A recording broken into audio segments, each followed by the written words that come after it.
Jake Morrison stared at the scanner readings for the third time that morning and still could not believe what he was seeing. The energy signatures coming from Jupiter's orbit were unlike anything in human records. His ship Nexus Prime had been studying the gas giant for 2 weeks now, and the readings kept getting stronger. Something big was happening out there. Lisa Carter adjusted the controls on her exploration vessel, Aurora, and opened a communication channel to Jake's ship. Her crew had picked up the same strange signals 3 days ago while conducting routine surveys of the outer system. The energy patterns were organized and artificial, but not from any known human technology. She had a bad feeling about this. Back on Luna Base, Admiral Tony Rodriguez was reviewing reports from both ships when the emergency alert sounded.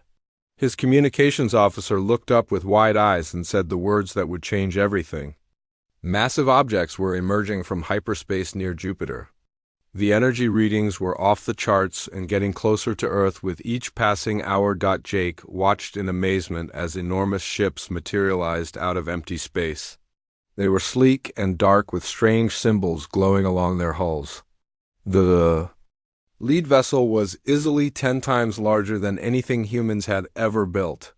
He tried to count them but gave up after reaching 50. There were too many and they kept coming. Amanda Brooks was in her laboratory on Earth when the first news reports started flooding the networks. She was a scientist who studied the possibility of alien life but had never expected to see it happen in her lifetime.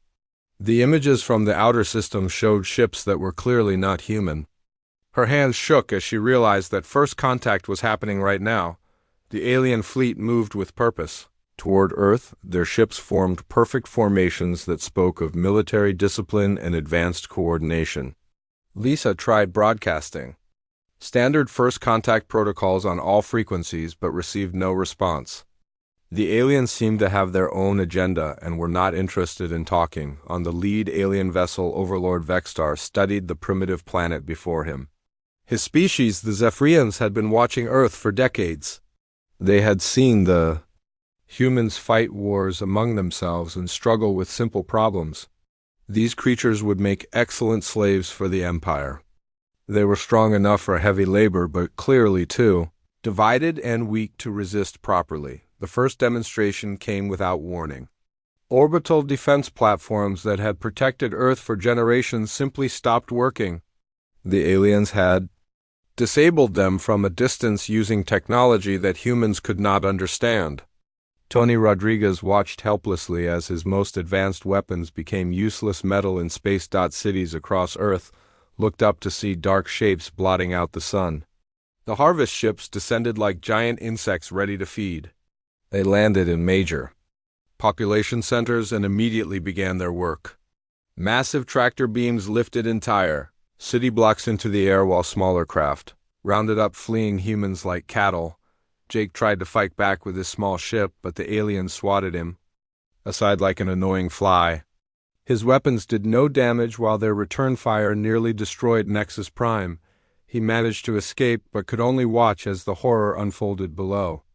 Earth's greatest cities were being emptied of people. Lisa found herself caught in one of the harvest beams while trying to evacuate civilians from a research station. The light pulled her ship up despite her engines running at full power. She and her crew were taken along with thousands of others into the belly of an alien harvester. The last thing she saw was Earth shrinking away beneath her. Carlos Vega had been enjoying his leave from the Marines when the aliens arrived. He was visiting family in Chicago when the harvest ships appeared overhead. Military training kicked in as he tried to organize resistance, but human weapons were useless against alien technology. He watched friends and family disappear into the light and swore that someday he would make the aliens pay. Amanda was taken from her laboratory along with hundreds of other scientists. The aliens seemed particularly interested in educated humans and technical workers.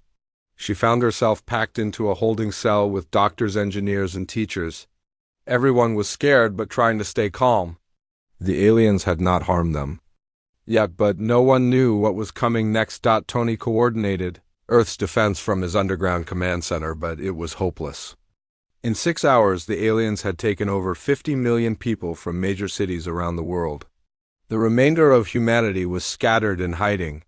He began planning for a long resistance campaign with whatever resources remained. The aliens finished their harvest and prepared to leave. They had taken what they needed and left the rest of humanity broken and afraid. Vextar was pleased with the operation. These humans would serve the Empire well once they were properly trained.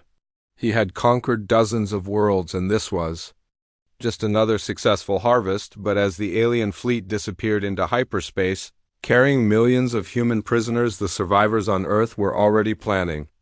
They had seen their enemy and learned hard lessons about alien technology. The Zephyrians thought they had conquered another weak species, but they had made a critical error. They had taken humans from their families, and that was something humans never forgave or forgot. 6 months had passed since the harvest, and the dilithium mines of Kepler 442b echoed with the sound of human voices and alien whips. Carlos Vigo wiped sweat from his face as he swung his mining tool against the crystal wall. The Zephyrians had scattered humans across dozens of worlds, but they had made one mistake. They kept groups of humans together, and humans always found ways to communicate. The work was brutal and designed to break spirits. 12-hour shifts in tunnels barely tall enough to stand in while alien overseers watched for any sign of rebellion. The Zephyrians used pain collars to control their slaves and food rationing to keep them weak.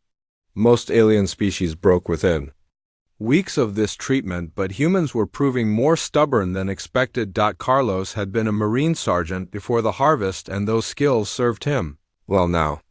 During meal breaks, he quietly moved between groups of workers sharing information and building networks. The aliens thought they were watching isolated work gangs, but humans were creating an underground organization right under their noses. Amanda Brooks found herself assigned to a research facility where human scientists were forced to study Zephyrian technology. The aliens wanted to use human creativity to solve problems their own people had given up on.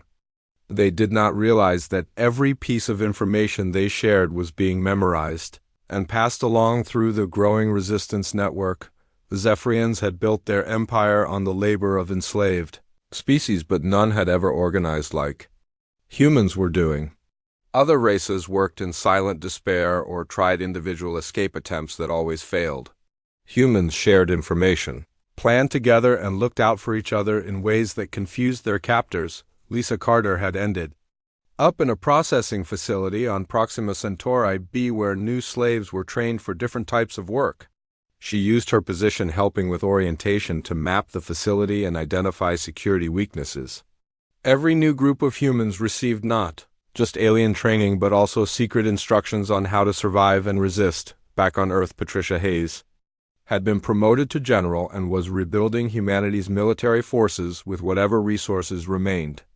The aliens had taken the best and brightest, but they had left behind plenty of stubborn fighters who refused to give up. Every day brought new volunteers ready to train for the coming war. Bobby Chun worked 18-hour days in underground laboratories. Reverse engineering captured alien technology. The Zephyrians had left behind damaged equipment during their hasty departure, and human engineers were slowly figuring out how it worked. Progress was slow, but each breakthrough brought humanity closer to fighting back effectively. Helen Price led a team of scientists studying everything humans had learned about their captors. The resistance networks were sending back detailed reports about Zephyrian society, technology, and military capabilities. A picture was emerging of an empire that had grown lazy and overconfident after centuries of easy conquest. In the mines, Carlos was teaching combat techniques disguised as work songs and exercise routines. Former soldiers, police officers, and martial artists became instructors for a growing army of human fighters.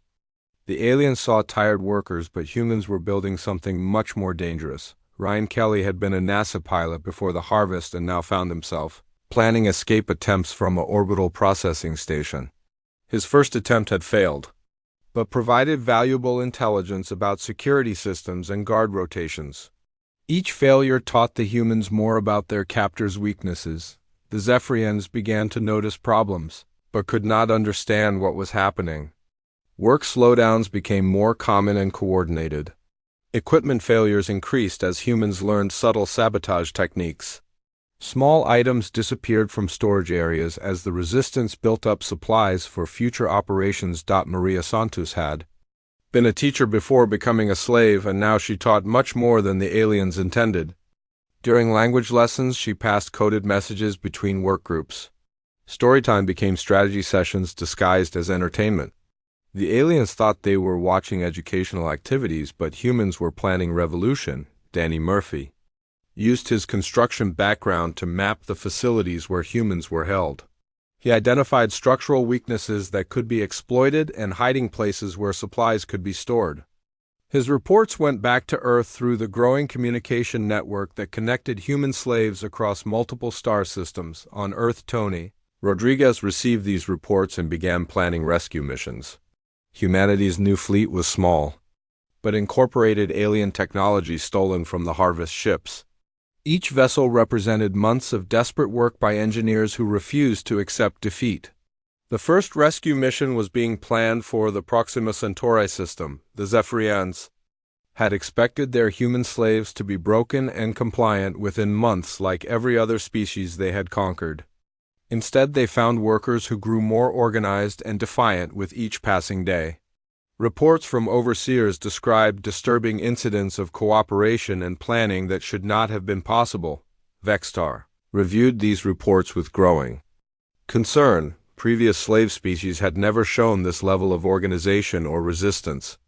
Individual escape attempts were common, but coordinated resistance across multiple worlds was unprecedented. He began to suspect that humans were more dangerous than initial assessments had indicated. The first coordinated uprising came during a shift change at the largest mining complex. Hundreds of humans moved simultaneously to overwhelm guards and seize control of critical systems. Though the rebellion was ultimately crushed, it lasted 6 hours and tied up significant military resources. More importantly, it proved that large-scale coordination was possible. News of the uprising spread through secret channels to every human slave in the system. Morale soared as people realized they were not alone in their resistance. The aliens had expected to break human spirits, but instead had forged them into something harder and more determined than before. As the second 6 months of captivity began, humans across the galaxy were no longer thinking about survival. They were planning for victory and return to Earth. The Zephyrians had wanted slaves, but they were creating warriors instead. Amanda Brooks had discovered something that changed everything about how humans viewed their captors. While working in the research facility, she had access to Zephyrian historical records, and what she found was shocking.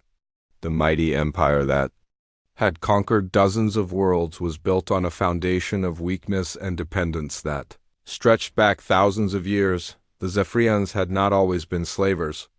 Ancient records showed they had once been explorers and scientists who built their first starships through their own ingenuity. But success had made them lazy, and each generation had relied more heavily on enslaved labor to maintain their civilization. Now they could barely operate their own technology without help. Carlos received this information through the Resistance Network and immediately understood its importance. The aliens were not invincible gods, but a declining species that had forgotten how to fight or work for themselves. This knowledge spread through the slave populations like wildfire, giving hope to millions of humans who had begun to despair. The resistance networks had evolved into something far more sophisticated than simple communication chains. Maria Santos coordinated intelligence gathering across 12 different worlds, while Danny Murphy organized supply caches and safe houses. Former accountants became logistics coordinators, and teachers became strategic planners in an underground war that the aliens did not even realize they were losing. Ryan Kelly's second escape attempt succeeded in ways the first had not. His team did not just break out of their facility, but managed to steal a Zephyrian transport ship and disappear into space. Though they were recaptured within days, the escape proved that human technical skills could overcome alien security systems. More importantly, they had transmitted detailed facility layouts and security procedures to Earth before being caught. On Earth, Admiral Tony Rodriguez was finalizing plans for humanity's first counterattack. The fleet was small, just 12 ships built from reverse-engineered alien technology, but each one represented humanity's determination to fight back. Jake Morrison had volunteered to lead the strike team that would attempt to liberate the processing facility at Proxima Centauri. The Zephyrians had made a critical error in their choice of slaves. They had taken humans from every profession and background, creating resistance cells with incredibly diverse skills. Former criminals knew how to move undetected, while business executives understood logistics and organization. Military personnel provided tactical knowledge, while scientists solved technical problems that had stumped alien engineers for decades. Lisa Carter had become the unofficial leader of human slaves at the Proxima facility through a combination of natural charisma and tactical intelligence. She coordinated work assignments to place key resistance members in critical positions, while maintaining the appearance of compliance. The aliens saw efficient slave management, but humans were positioning themselves for revolution. Helen Price's analysis of Zephyrian society revealed fundamental weaknesses that could be exploited. Their rigid caste system prevented lower ranks from making independent decisions, while their dependence on slave labor had atrophied their own problem-solving abilities. They were powerful but inflexible, and humans were learning to use that inflexibility against them. The first successful sabotage operation destroyed a major mining complex on Kepler 442b and shut down dilithium production for 3 weeks.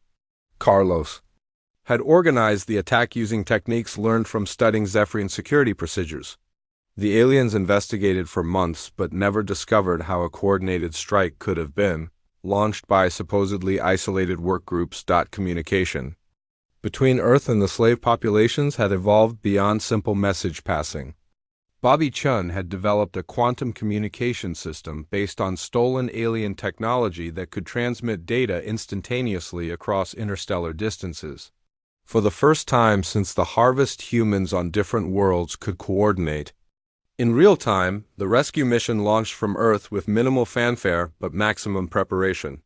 Jake Morrison's strike team included specialists in alien technology infiltration and combat operations. Their target was the Proxima facility, where Lisa Carter and thousands of other humans were being held. Success would prove that Earth had not given up and that liberation was possible. Patricia Hayes coordinated the overall strategy from Luna Base while monitoring Zephyrian fleet movements across known space. The aliens had grown complacent after centuries of unopposed expansion, but human analysis suggested they still possessed overwhelming military superiority. The rescue mission would have to succeed through stealth and surprise rather than direct confrontation. The Zephyrians were beginning to realize that their human slaves were different from previous conquests, but they still did not understand the scope of what they faced. Reports of sabotage and coordination were dismissed by higher authorities as exaggerations by incompetent overseers. The idea that a slave species could organize effective resistance was simply not part of their worldview. Vexstar received increasingly disturbing reports about human behavior, but his advisors assured him that the problems were temporary. Every slave species went through adjustment periods, and humans would eventually accept their fate like all the others. The alternative that humans might actually threaten Zephyrian control was too absurd to consider seriously. The rescue mission reached Proxima Centauri without detection, and Jake's team began their infiltration of the processing facility.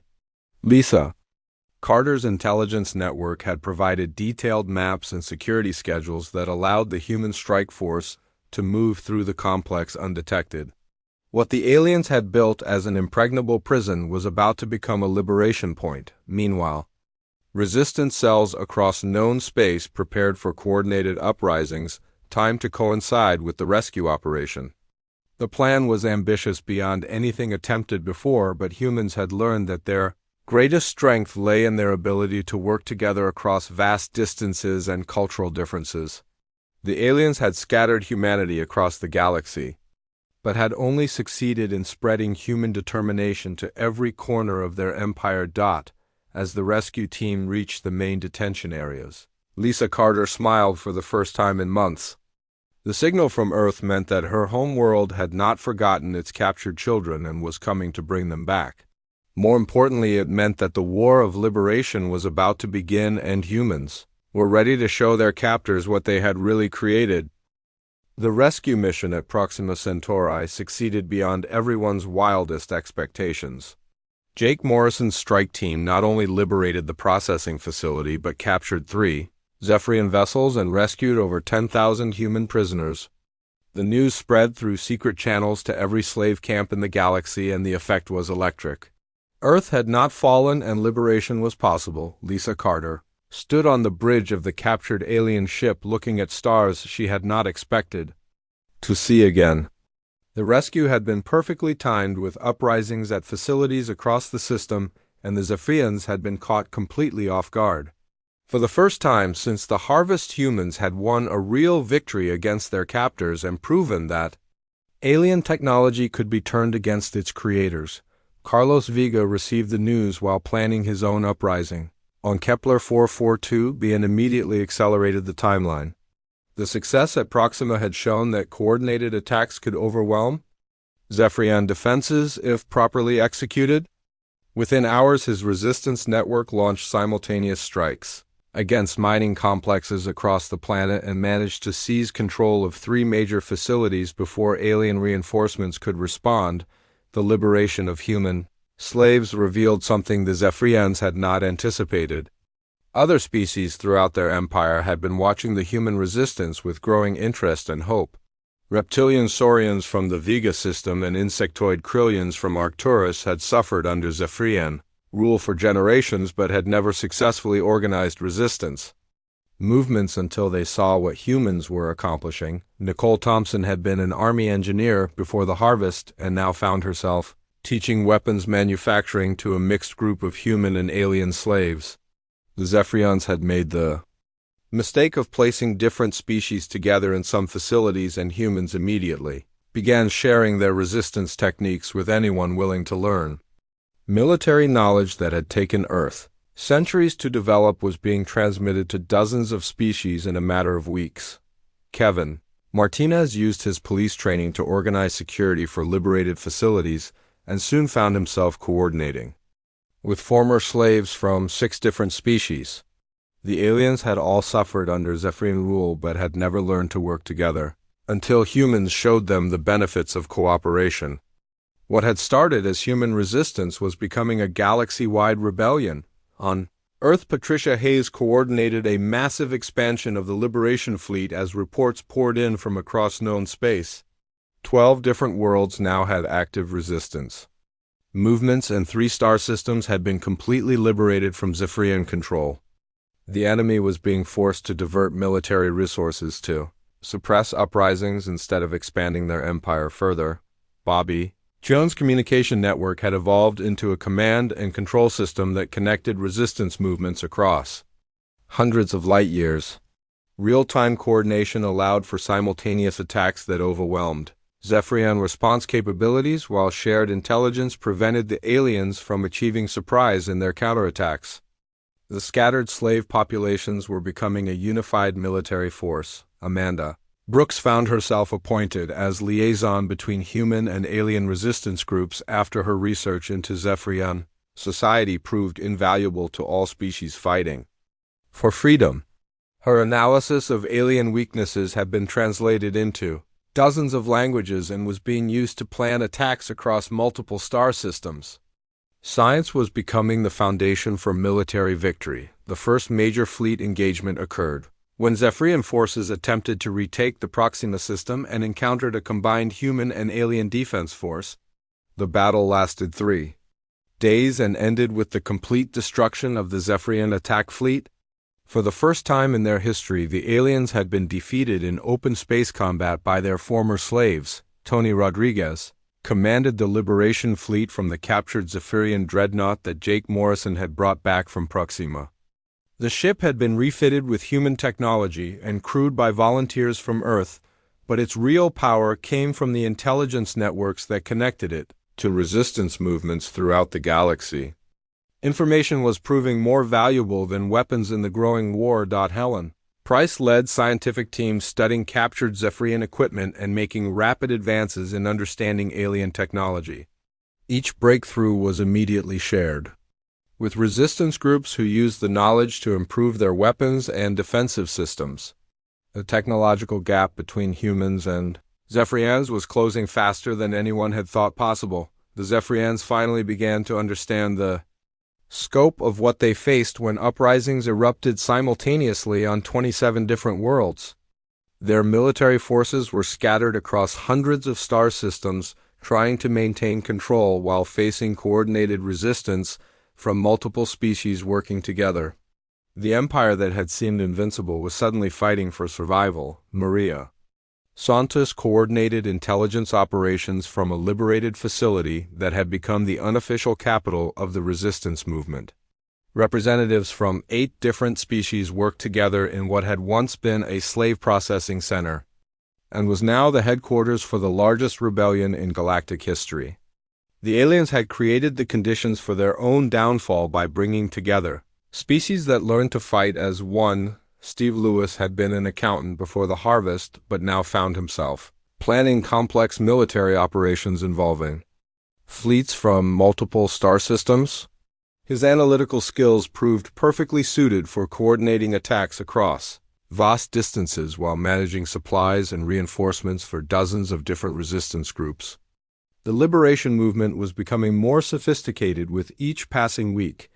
Danny Murphy used his construction knowledge to fortify liberated facilities and build hidden bases throughout contested systems. The resistance was no longer just fighting hit and run attacks, but holding territory and building infrastructure to support larger operations. What had started as slave uprisings was becoming a conventional war between the Zephyrian Empire and the growing Free Worlds Coalition. Vexstar received reports of defeats and uprisings from across his empire and finally understood the magnitude of his error. The humans were not just another slave species, but natural leaders who had taught every other enslaved race to fight effectively. His empire faced not just human resistance, but a coordinated rebellion by dozens of species who had learned from human example. Ryan Kelly now commanded a squadron of captured Zephyrian fighters crewed by former slaves from multiple worlds. The pilots came from species that had never worked together before, but human training methods had taught them to function as a unified force. The aliens were facing their own technology in the hands of people who had every reason to use it against them. As the first year of the rebellion ended, resistance forces controlled 15 star systems and were advancing on multiple fronts. The Zephyrian Empire was in retreat for the first time in its history and facing an enemy that grew stronger. With each victory, the aliens had wanted slaves but had created an army of warriors united by their shared desire for freedom. The largest slave rebellion in galactic history reached its critical phase when resistance forces launched coordinated strikes against Zephyrian military installations across 43 star systems. Patricia Hayes commanded the operation from Luna Base, while fleet commanders like Jake Morrison and Tony Rodriguez led strike forces deep into enemy territory. The empire that had ruled the galaxy for 3,000 years was fighting desperately to maintain control. Overlord Vexstar watched his empire crumble from his command center on Zeph Prime as reports of defeats poured in from every sector. Military bases that had never been threatened were falling to combined fleets of former slaves led by human tactical experts. The aliens who had once seemed invincible were being systematically destroyed by their own former property using captured Zephyrian technology. Carlos Vega now held the rank of general in the Free Worlds Coalition and commanded liberation forces across 12 different planets. His former experience as a Marine sergeant had evolved into strategic thinking that coordinated multi-species armies in complex operations. The mining camps where he had once been enslaved were now training centers where humans taught military tactics to volunteers from dozens of different worlds. Amanda Brooks broadcast daily intelligence updates to resistance movements throughout known space from her position aboard the Coalition flagship. Her research into Zephyrian society had revealed critical weaknesses that were being exploited in every major engagement. The rigid caste system that had once been the Empire's strength was now its greatest vulnerability as lower-ranking aliens proved unable to adapt to changing battlefield conditions. The Coalition fleets had captured 3 major Zephyrian shipyards, and were now building their own vessels using improved versions of alien technology. Bobby Chun led engineering teams that combined human innovation with captured alien systems to create ships that were faster and more maneuverable than anything the Zephyrians possessed. The technological advantage that had made conquest possible was now being used to ensure liberation. Lisa Carter commanded a battle group composed of ships crewed by representatives from 15 different species who had learned to fight together through human training methods. The diversity that Zephyrians had seen as weakness was proving to be an incredible strength as different species contributed unique capabilities to combined operations. What had started as human resistance had become a galaxy-spanning alliance of free peoples. Steve Lewis coordinated the massive logistics operation that kept coalition forces supplied across hundreds of star systems. His background in accounting had prepared him for tracking complex resource flows, but nothing could have prepared him for managing supplies for the largest military campaign in galactic history. Captured Zephyrian facilities were being converted into manufacturing centers that produced weapons and equipment for the growing Coalition fleet. The assault on Zeph Prime itself began with infiltration missions, led by special forces teams that included the most experienced human resistance fighters. Ryan Kelly commanded a squadron that penetrated the homeworld's defenses, while Maria Santos led intelligence-gathering operations that mapped critical targets throughout the capital system. The heart of the Empire was about to feel the wrath of its former slaves. Helen Price had unlocked the secrets of Zephyrian computer systems and now coordinated cyber warfare operations that disrupted enemy communications and logistics across multiple sectors. The aliens had never faced electronic warfare conducted by people who understood their technology better than they did themselves. Critical systems began failing throughout the Empire as human hackers turned Zephyrian networks against their creators. Kevin Martinez trained mixed species security forces that protected liberated worlds from Zephyrian counterattacks while maintaining order among populations that included dozens of different alien cultures. His police experience had taught him how to work with diverse communities, but the Coalition worlds presented challenges unlike anything Earth had ever known. Somehow, former slaves from across the galaxy were learning to live and work together in peace. Nicole Thompson's weapons manufacturing operation had grown into an industrial complex that supplied the entire Coalition war effort. Her engineering background had evolved into strategic thinking about mass production and resource allocation on a galactic scale. Factories on liberated worlds operated around the clock, producing advanced weapons that made Coalition forces more effective with each passing month. Danny Murphy commanded engineering corps that fortified Coalition positions while building the infrastructure needed to support independent governments on liberated worlds. His construction experience had prepared him for large projects, but nothing could have prepared him for rebuilding entire civilizations that had been enslaved for generations.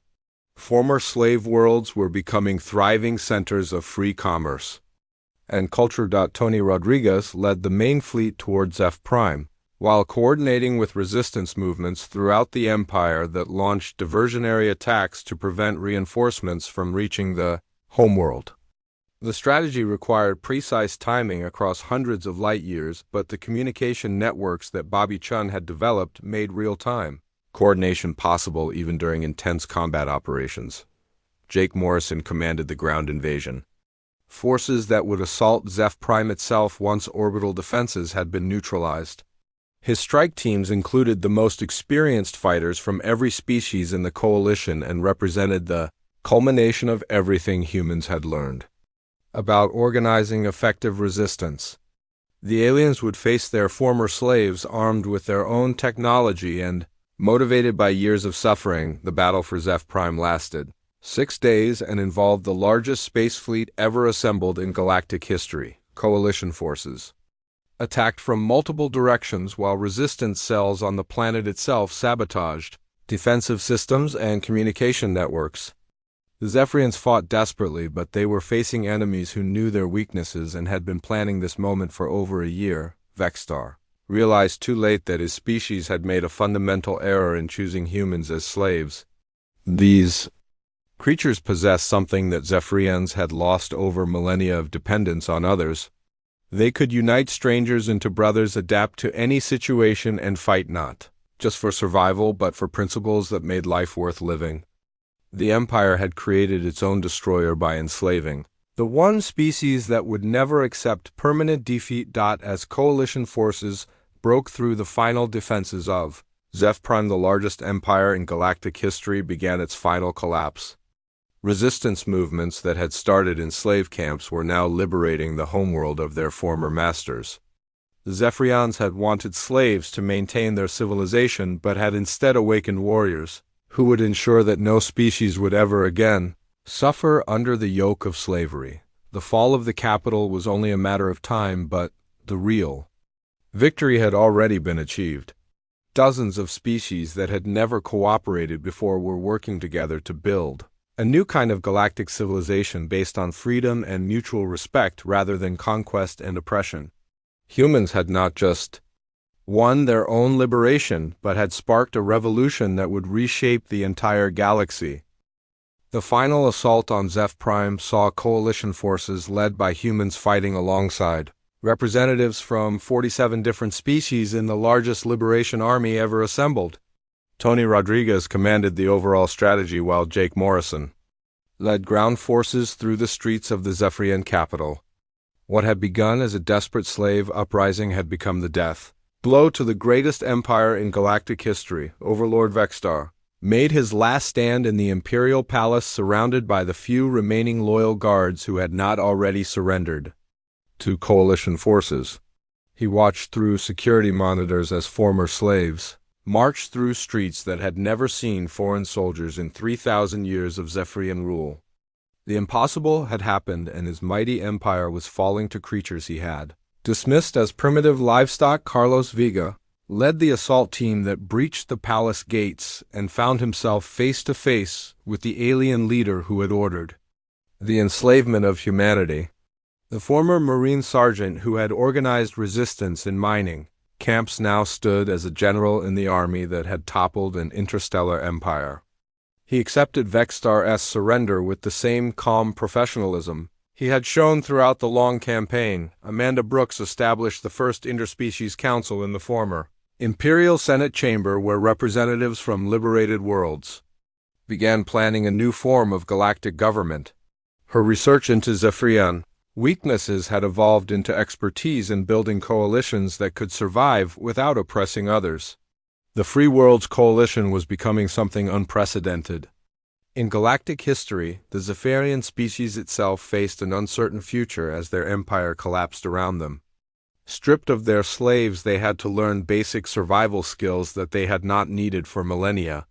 Some adapted to the new reality and found places in the emerging galactic community, while others retreated to isolated worlds unable to accept their reduced circumstances. Lisa Carter became the first human ambassador to the Coalition Council and worked to establish principles that would prevent future empires from rising through conquest and slavery.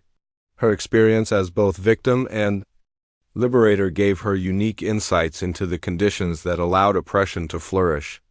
The new galactic government would be built on cooperation rather than domination.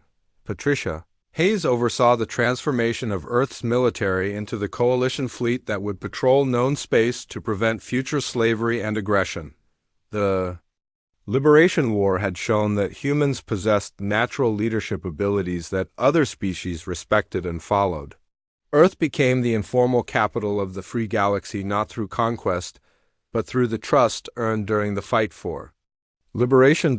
Steve Lewis managed the massive reconstruction effort needed to rebuild civilizations that had been enslaved for generations. His accounting background had evolved into expertise in managing resources on a galactic scale while ensuring that no single world or species gained unfair advantages over others. The coalition economy was based on mutual benefit rather than exploitation. Tony Rodriguez established the Coalition Naval Academy, where officers from dozens of species learned human military techniques and leadership principles. The diversity that had been the coalition's greatest strength during the war became its foundation for lasting peace. Former enemies worked together to ensure that no future empire could threaten the freedom they had fought so hard to achieve. Jake Morrison led the last major operation of the Liberation War when coalition forces rescued enslaved populations from the most remote Zephyrian outposts. These final missions completed the work that had started with desperate uprisings in mining camps and processing centers. Every world that had suffered under alien rule was now free to determine its own future.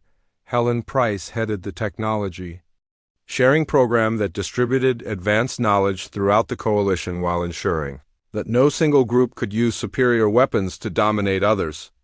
The scientific cooperation that had made victory possible continued in peacetime, as different species contributed their unique expertise to solve problems that had challenged civilizations for millennia. Bobby Tune's communication networks evolved into the information infrastructure that connected free worlds across the galaxy and allowed democratic participation in coalition government, regardless of distance or species differences.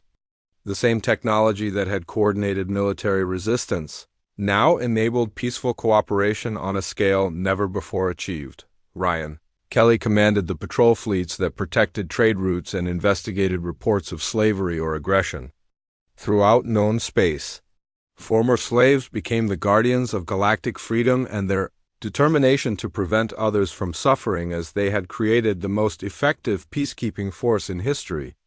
The coalition military existed not to conquer, but to protect. Maria Santos established the Coalition Intelligence Service that monitored potential threats to freedom while respecting the privacy and autonomy of member worlds. Her teaching background had prepared her for understanding different cultures, and her resistance experience had taught her the importance of information in maintaining security. Knowledge was power, but in the coalition it was used to protect rather than control. Kevin Martinez led the effort to establish law enforcement systems that could function across species barriers while respecting cultural differences. His police experience had taught him that justice required both strength and restraint. The coalition legal system was based on principles that all species could understand, even if their specific implementations varied according to local customs. Nicole Thompson managed industrial development programs that helped former slave worlds build their own manufacturing capabilities while sharing technology and resources throughout the coalition. Her engineering expertise had evolved into understanding how to build sustainable economies that benefited everyone rather than concentrating wealth and power in the hands of a few. Danny Murphy oversaw construction projects that connected coalition worlds through improved transportation and communication infrastructure while preserving the unique characteristics that made each culture valuable. His building experience had taught him that strong foundations were essential for lasting structures, whether they were physical or social. Vexstar spent his remaining years in comfortable exile on an agricultural world where he learned to grow his own food and maintain his own shelter. The experience taught him lessons about self-reliance that his species had forgotten during their centuries of dependence on slave labor. Some Zephyrians said he had been broken by defeat, but others believed he had finally learned what it meant to be truly alive. Jake Morrison often reflected on the transformation that had occurred since the harvest ships first appeared over Earth. The aliens had wanted slaves to maintain their decadent empire, but had instead created warriors who valued freedom above life itself. More importantly, they had awakened something in humanity that spread to every species they encountered: the ability to see strangers as potential allies rather than enemies or resources. The galaxy was fundamentally different now, with dozens of species working together as equals rather than masters and slaves. Trade flowed freely between worlds, while cultural exchange enriched every civilization that participated in the coalition. Conflicts still occurred, but they were resolved through negotiation and compromise rather than conquest and oppression. The free world's coalition had become more than just a military alliance or political organization. It represented a new way of thinking about relationships between different peoples based on mutual respect and shared values rather than fear and dominance. Humans had not just won their own freedom, but had sparked a revolution in galactic consciousness that would endure for generations. The final irony was that the Zephyrians had been right about one thing. Humans did possess qualities that made them valuable to galactic civilization. But those qualities were leadership, inspiration, and the ability to unite diverse groups in common cause rather than simple physical labor. The aliens had wanted slaves, but humanity had given them something far more precious. They had given them hope for a better future where freedom was not just a dream, but a reality that could be achieved and defended by those brave enough to fight for it.